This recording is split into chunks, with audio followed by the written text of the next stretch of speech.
வணக்கம். ஜனவரி 24, 2026க்கான முக்கிய நடப்பு நிகழ்வுகளை நாம இப்ப ஆழமா பார்க்க போறோம். வணக்கம். இன்னைக்கு நாம பார்க்க போற தகவல்கள்ல ஒரு சுவாரஸ்யமான விஷயம் இருக்கு. ஒரு பக்கம் சுகன்யா சம்ருத்தி மாதிரி அடித்தட்டு மக்களுக்கான திட்டங்கள் வலுப்படுத்தப்படுது. ஆமா, இன்னொரு பக்கம் குவாண்டம் மிஷன் விண்வெளி தொழில்நுட்பம்னு இந்தியா அடுத்த கட்டத்துக்கு போயிட்டு இருக்கு. ரெண்டுமே முக்கியமான வளர்ச்சி தான். சரியா சொன்னீங்க. இந்த இரண்டு வகையான வளர்ச்சியும் நாம இன்னைக்கு விரிவாக பார்க்கலாம். முதல்ல சுகன்யா சம்ருத்தி யோஜனா. சரி. இந்த SSY திட்டம் தொடங்கி இப்போ 11 வருஷம் முடிஞ்சிருக்கு. ஆமா, ஒரு தசாப்தத்தையே தாண்டிடுச்சு. டிசம்பர் 2025 நிலவரப்படி மொத்த டெபாசிட் எவ்வளவு தெரியுமா? 3.33 லட்சம் கோடி. அடேங்கப்பா, மொத்த கணக்குகள் கூட 4.53 கோடியே தாண்டிடுச்சு. ஆமா, இப்போதைய வட்டி விகிதம் 8.2% PA. இது இன்னைக்கு இருக்கிற பல திட்டங்களை விட அதிகம் இல்லையா? நிச்சயமா, அதான் இதோட பெரிய பிளஸ் பாயிண்ட். இந்த திட்டம் ஜனவரி 22, 2015ல பேட்டி பச்சாவோ பேட்டி பதாவோ பிரச்சாரத்தோட ஒரு பகுதியா தொடங்கப்பட்டது. ஆமா, பிரதமர் மோடியால. தகுதி 10 வயதுக்குட்பட்ட பெண் குழந்தைகள். ஒரு குடும்பத்துக்கு அதிகபட்சம் 2 பெண் குழந்தைகள் வரைக்கும் கணக்கு தொடங்கலாம். சரி, இதுல முதலீட்டு வரம்பு எப்படி? குறைந்தபட்சம் வருஷத்துக்கு 250 ரூபா கட்டணும். அதிகபட்சம் 1.5 லட்சம் வரைக்கும் முதலீடு செய்யலாம். ஓகே. முதிர்வு காலம் 21 வருஷம். சரி, இதுல தேர்வு நோக்குல பார்த்தா சில நுணுக்கமான கேள்விகள் வர வாய்ப்பு இருக்கு. எப்படி? உதாரணமா, ஒருத்தர் தெரியாம 1.5 லட்சத்துக்கும் அதிகமா டெபாசிட் பண்ணிட்டா என்ன ஆகும்? அதுக்கு வட்டி கிடைக்காதா? சரியா சொன்னீங்க. அந்த அதிகப்படியான தொகைக்கு வட்டி கிடைக்காது. அந்த பணம் டெபாசிட் செஞ்சவருக்கே திருப்பி கொடுக்கப்படும். இது ஒரு முக்கியமான பாயிண்ட். ஓ, சரி. இன்னொரு கேள்வி, இந்த வட்டி விகிதத்தை யார் எப்ப மாத்துவாங்க? இது மினிஸ்ட்ரி ஆஃப் ஃபினான்ஸ் கீழ வருது. ஒருவேளை அவங்கள கரெக்ட். நிதி அமைச்சகம் ஒவ்வொரு காலாண்டுக்கும் ஒரு முறை இத மதிப்பாய்வு செய்யும். பேங்கிங், SSC தேர்வுகள்ல சிறு சேமிப்பு திட்டங்கள் பத்தின கேள்விகள் வரும்போது இந்த குவார்ட்டர்லி ரிவ்யூ அப்படிங்கிறது அடிக்கடி கேட்கப்படுற ஒரு விஷயம். ஓகே. ஒரு குடும்பத்தோட நிதி பாதுகாப்பிலிருந்து இப்போ நாடுகளுக்கிடையான உறவுகளுக்கு போலாம். சர்வதேச உறவுகள். ஆமா. ஸ்பெயினோட வெளியுறவு மந்திரி ஜோசே மானுவேல் ஆல்பரேஸ் இந்தியா வந்திருந்தார். இந்த சந்திப்பு இந்தியா ஸ்பெயின் தூதரக உறவுகள் ஆரம்பிச்சு 70 வருஷம் ஆனதை குறிக்குது. 1956ல ஆரம்பிச்ச உறவு. இந்த சந்திப்போட முக்கியமான முடிவு நம்ம இருதரப்பு உறவையும் ஸ்ட்ராட்டஜிக் அசோசியேஷன் என்ற நிலைக்கு உயர்த்திருக்காங்க. ஆமா, இது ஒரு பெரிய அப்கிரேட். இந்த ஸ்ட்ராட்டஜிக் அசோசியேஷன் அப்படின்னா என்ன? இதுக்கு முன்னாடி நம்ம உறவு எந்த நிலையில இருந்துச்சு? நல்ல கேள்வி. இதுக்கு முன்னாடி நம்ம உறவு வர்த்தகம், கலாச்சாரம் சார்ந்ததா இருந்துச்சு. அதாவது ஒரு ஃப்ரெண்ட்லி ரிலேஷன்ஷிப். ஆனா ஸ்ட்ராட்டஜிக் அசோசியேஷன் அப்படிங்கிறது அதை தாண்டி பாதுகாப்பு, தொழில்நுட்பம், சர்வதேச கொள்கைகள்னு பல முக்கியமான துறைகள்ல சேர்ந்து செயல்படுறது. ஓ, இதுதான் இரு நாடுகளுக்கிடையேயான உறவுல ஒரு உச்சக்கட்ட நிலையா? சரியா சொன்னீங்க. இதோட உடனடி விளைவு என்னன்னா, ஸ்பெயின் இப்போ இண்டோ பசிபிக் ஓஷன்ஸ் இனிஷியேட்டிவ், அதாவது IPOIல சேர ஒரு டெக்ளரேஷன் ஆஃப் அசெஷன்ல கையெழுப்பு போட்டிருக்கு. IPOI இது UPSC தேர்வாளர்களுக்கு ரொம்ப முக்கியமான தலைப்பு. நிச்சயமா. IPOI என்பது இந்திய பெருங்கடல் பகுதியில இந்தியாவின் ஒரு முக்கியமான முன்னெடுப்பு. இதுல இப்ப ஸ்பெயின் மாதிரி ஒரு ஐரோப்பிய நாடு சேர்றது இந்த முன்னெடுப்புக்கு கிடைக்கிற ஒரு பெரிய அங்கீகாரம். சரி, அடுத்து பாதுகாப்புத்துறை. மிலிட்ரி குவாண்டம் மிஷன் பாலிசின்னு ஒரு புதிய கொள்கையை நம்ம முப்படை தலைமை தளபதி ஜெனரல் அனில் சௌஹான் வெளியிட்டிருக்கார். குவாண்டம் தொழில்நுட்பம். ஆமா, இதுல குவாண்டம் கம்யூனிகேஷன், கம்ப்யூட்டிங், சென்சிங், மெட்டீரியல்ஸ்னு 4 முக்கிய தூண்கள் இருக்குன்னு சொல்லப்பட்டிருக்கு. ஆமாம், குவாண்டம் கம்ப்யூட்டிங்னு சொன்னா ஏதோ சயின்ஸ் ஃபிக்ஷன் படம் பார்க்குற மாதிரி இருக்கு. சாதாரண மக்களுக்கு புரியுற மாதிரி சொல்லணும்னா, இது நம்ம இப்போ யூஸ் பண்ற கம்ப்யூட்டர்ல இருந்து எப்படி வித்தியாசமானது?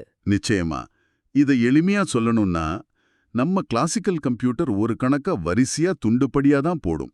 ஆனா ஒரு குவாண்டம் கம்ப்யூட்டர் ஒரே நேரத்துல பல கணக்குகளை போட்டு மிக கடினமான பிரச்சனைகளுக்கு நொடியில தீர்வு கண்டுபிடிச்சிடும். ராணுவத்துல இதோட பயன்பாடு எப்படி இருக்கும்? மிக முக்கியம். எதிரிகளோட என்கிரிப்ஷனை உடைக்கிறது, மிக துல்லியமான நேவிகேஷன் அமைப்புகளை உருவாக்குறது, ஏன் கண்ணுக்கு தெரியாத நீர்மூழ்கி கப்பல்களை கூட கண்டுபிடிக்கிற அளவுக்கு சென்சார்களை உருவாக்குறதுன்னு இதோட சாத்தியங்கள் அதிகம். அப்படியா? ஆமா, இந்த கொள்கையோட நோக்கம் ராணுவம், கடற்படை, விமானப்படை 3லையும் இந்த தொழில்நுட்பத்தை கொண்டு வருதுதான். இது இந்தியாவின் நேஷனல் குவாண்டம் மிஷனோட இணைஞ்சு செயல்படும். இதுல சிவில் மிலிட்டரி கோஆபரேஷன் சொல்லியிருக்காங்க. அப்படின்னா? அதாவது தனியார் நிறுவனங்கள், IIT மாதிரி கல்வி நிறுவனங்களோட சேர்ந்து ராணுவம் இத உருவாக்கும். இது UPSC paper 3 science and tech பகுதிக்கு மிக மிக முக்கியமான தலைப்பு. ஓகே, இப்போ நிர்வாகம் பக்கம் வருவோம். 32வது நெஸ்டா அறிக்கை வெளியிடப்பட்டிருக்கு. National governance service delivery assessment. ஆமா, இதுல நாடு முழுக்க 24,090 சர்வீசஸ் இருக்குன்னு சொல்லுது. இந்த அறிக்கை வருஷம் வருது. இதனால உண்மையிலேயே சேவைகள்ல முன்னேற்றம் இருக்கா, இல்ல இது வெறும் ஒரு தரவரிசை பட்டியலா? இல்ல, இது வெறும் பட்டியல் இல்ல. நெஸ்டாவை அரசாங்கத்தோட ஆன்லைன் சேவைகளுக்கான ஒரு ரிப்போர்ட் கார்டு அப்படின்னு சொல்லலாம். ரிப்போர்ட் கார்டா? ஆமா, பாஸ்போர்ட் அப்ளை பண்றதுல இருந்து சொத்து வரி கட்டுறது வரைக்கும் ஒவ்வொரு மாநிலமும் இந்த சேவைகளை மக்களுக்கு எவ்ளோ சிறப்பா கொடுக்கறாங்கன்னு இது மதிப்பிடுது. இது மாநிலங்களுக்குள்ள ஒரு ஆரோக்கியமான போட்டியை உருவாக்குது. இதுல என்ன அளவீடு பயன்படுத்துறாங்க? இதுல சேச்சுரேஷன் மெட்ரிக்ஸ் அப்படிங்கிற ஒரு அளவீட பயன்படுத்துறாங்க. அதாவது 59 கட்டாய சேவைகள்ல 90% மேல எந்தெந்த மாநிலங்கள் ஆன்லைன்ல கொண்டு வந்திருக்காங்கன்னு பாக்கும். யார் இதுல top performers? Andaman and Nicobar, Andhra Pradesh, Kerala, Gujarat, Karnataka, UP போன்ற மாநிலங்கள் நல்லா செயல்பட்டிருக்கு. அடுத்தது சுற்றுச்சூழல். கார்பன் கிரெடிட் ட்ரேடிங் ஸ்கீம், அதாவது சிசிடிஎஸ்ல 4 புதிய துறைகளை சேர்த்திருக்காங்க. ஆமா, பிக் 4 துறைகள். பெட்ரோலியம் ரிஃபைனரிஸ், பெட்ரோகெமிக்கல்ஸ், டெக்ஸ்டைல்ஸ், அப்புறம் செகண்டரி அலுமினியம். இதுல ரிஃபைனரிஸ், பெட்ரோகெமிக்கல்ஸ் சரி, அதுங்க பெரிய பொல்யூட்டர்ஸ். ஆனா டெக்ஸ்டைல்ஸ், அதாவது ஜவுளித்துறையே ஏன் இதுல சேர்த்திருக்காங்க? மிக முக்கியமான கேள்வி. டெக்ஸ்டைல்ஸ் சேர்ப்பது இந்தியாவின் பொருளாதாரத்துல மிக முக்கிய பங்கு வகிக்கிற கோடிக்கணக்கான பேருக்கு வேலை கொடுக்கிற ஒரு துறைய பசுமை பாதைக்கு கொண்டு வரத்துக்கான ஒரு பெரிய முயற்சி. ஓ, இந்த திட்டம் எப்படி வேலை செய்யுது? ஒவ்வொரு கம்பெனிக்கும் ஒரு GEI, அதாவது green house case emission intensity இலக்கு கொடுக்கப்படும். அந்த இலக்கை விட குறைவா புகையை வெளியேற்றுற கம்பெனிகளுக்கு கார்பன் கிரெடிட் சர்டிபிகேட்ஸ், அதாவது CCCs கிடைக்கும். அது அவங்க விற்கலாமா? சரியா சொன்னீங்க. அத அவங்க இலக்கு அடைய முடியாத மற்ற கம்பெனிகளுக்கு விற்கலாம். இதனால சுற்றுச்சூழலை பாதுகாக்கிற கம்பெனிகளுக்கு ஒரு வருமானமும் கிடைக்கும். இது இந்தியாவின் 2070 நெட் ஜீரோ இலக்கை அடைய உதவுமா?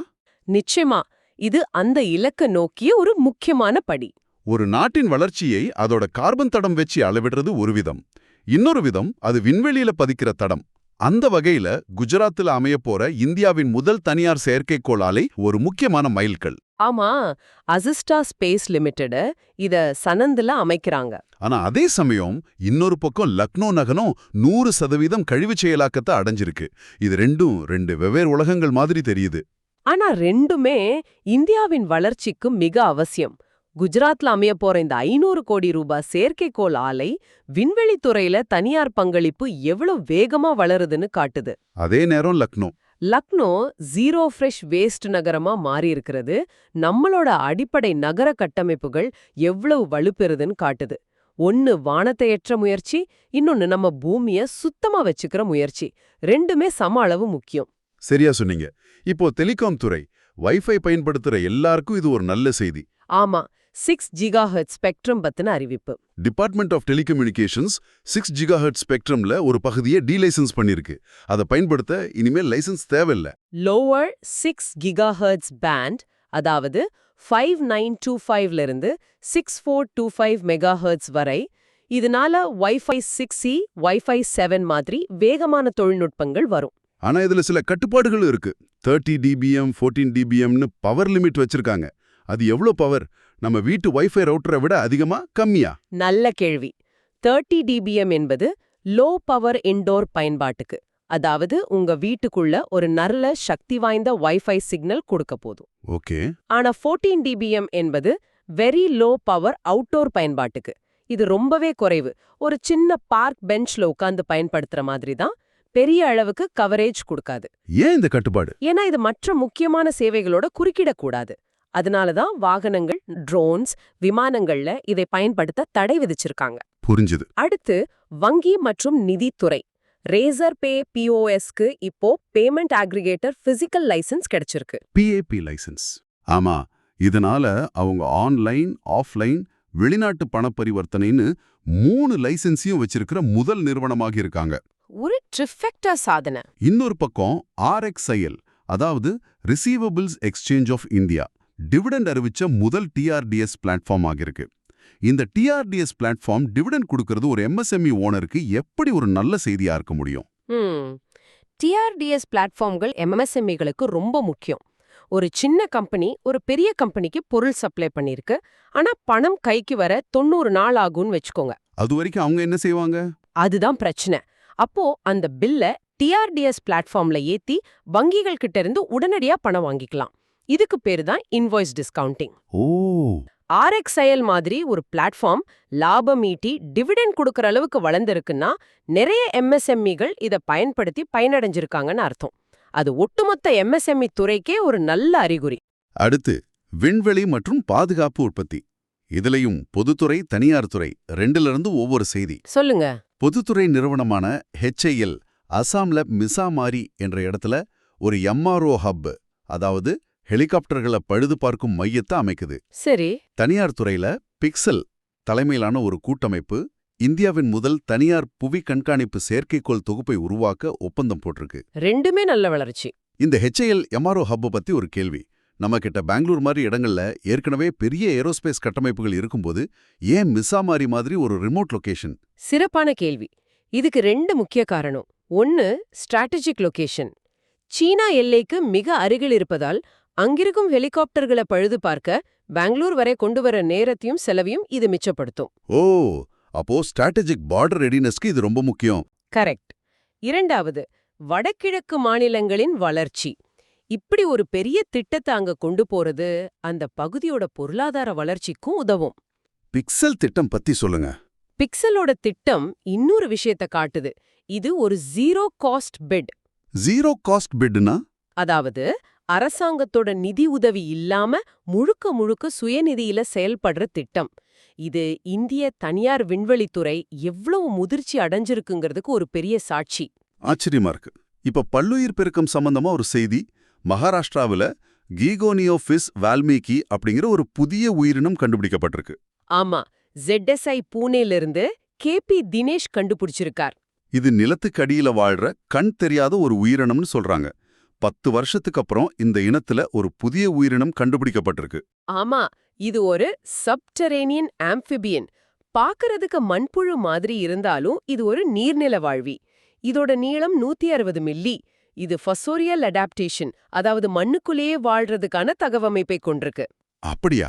மேற்கு தொடர்ச்சி மலை மாதிரி இடங்கள்ல இன்னும் நாம கண்டுபிடிக்காத எத்தனையோ உயிரினங்கள் இருக்குங்கிறதுக்கு இது மாதிரியான கண்டுபிடிப்புகள் தான் சான்று. இப்போ சில மாநில செய்திகள். கோவா அரசு ஸ்டார்லிங்க் நிறுவனத்தோட சேர்ந்து கிராமப்புற பள்ளிகளுக்கு செயற்கைக்கோள் மூலமா இன்டர்நெட் இணைப்பு கொடுக்குது. நல்ல முயற்சி. உத்தரகாண்ட்ல ITBP படைவீரர்கள் ஸ்வஸ்த் சீமா அபியான் கீழ எல்லைப்புற கிராமங்களுக்கு மருத்துவ சேவை வழங்குறாங்க. அவசியமான சேவை. பஞ்சாப்ல முக்கியமந்திரி சேஹத் யோஜனா என்ற பேர்ல ஒரு குடும்பத்துக்கு வருஷத்துக்கு 10 லட்சம் காப்பீடு தர்ற ஒரு புதிய சுகாதார திட்டம் தொடங்கப்பட்டிருக்கு. இது ஆயுஷ்மான் பாரத் திட்டத்துக்கு ஒரு டாப் அப் மாதிரி செயல்படுது இல்லையா? ஆமா, கேஷ்லெஸ் ட்ரீட்மெண்ட் மாடல். இந்த 3 மாநில திட்டங்களும் குறிப்பிட்ட பிராந்திய தேவைகளை எப்படி பூர்த்தி செய்யுதுங்கிறதுக்கு சிறந்த எடுத்துக்காட்டுங்கள். கோவா தொழில்நுட்பத்தை பயன்படுத்துது, உத்தரகண்ட் பாதுகாப்பு படையோட உதவிய நாடுது, பஞ்சாப் ஏற்கனவே இருக்கிற ஒரு மத்திய திட்டத்தை இன்னும் விரிவுபடுத்துது. சரி, இவ்ளோ விஷயங்கள் பார்த்தோம். ஒரு சின்ன ரேபிட் ஃபயர் ரவுண்ட் மாதிரி சில முக்கியமான பாயிண்ட்ஸை ஞாபகப்படுத்தி பார்க்கலாமா? தாராளமா. CCTGI இலக்குகள்ல புதிதாக சேர்க்கப்பட்ட 4 துறைகள் யாவை? Refineries, petrochemicals, textiles and secondary aluminium. Super. கேள்வி 2. SSY கணக்கோட முத்துருவு காலம் என்ன? 21 years. சுபாஷ் சந்திரபோஸ் ஆப்தா பிரபந்தன் புரஸ்கார் விருது தனிநபர் பிரிவில் யாருக்கு வழங்கப்பட்டது? Lieutenant colonel Sita Ashok Shelke. அருமை. கேள்வி 4. வைஃபைக்காக லைசன்ஸ்ட் செய்யப்பட்ட அதிர்வெண் பட்டை எது? 592526425 MHz, அதாவது லோவர் 6 GHz பேண்ட். சரியான பதில். கடைசி கேள்வி. இந்தியாவின் முதல் தனியார் புவி கண்காணிப்பு செயற்கைக்கோள் கூட்டமைப்பின் பெயர் என்ன? Allied orbits. இது பிக்சல் தலைமையிலானது. இன்றைய விவாதத்துல பாதுகாப்பு, விண்வெளி, நிர்வாகம்னு பல துறைகள்ல பொது மற்றும் தனியார் துறைகள் எப்படி இணைஞ்சு செயல்படுதுன்னு பார்த்தோம். ஆமா, HAOட MRO மையம் ஒரு பக்கம், பிக்சலோட தனியார் செயற்கைக்கோள் திட்டம் இன்னொரு பக்கம், அரசாங்கத்தோட கவர்னன்ஸ் ஒரு பக்கம், ரேசர் பே போன்ற தனியார் நிறுவனங்களின் நிதி சேவைகள் இன்னொரு பக்கம். இது ஒரு கேள்வியை எழுப்புது. ஆமா, இந்தியாவின் மூலோபாய எதிர்காலத்திற்கு அரசாங்கத்தின் கட்டுப்பாடு மற்றும் தனியார் துறையின் வேகம், கண்டுபிடிப்பு, இந்த இரண்டுக்கும் எது சரியான சமநிலையாக இருக்கும்னு நீங்க நினைக்கிறீங்க? இதை பற்றி சிந்தியுங்க.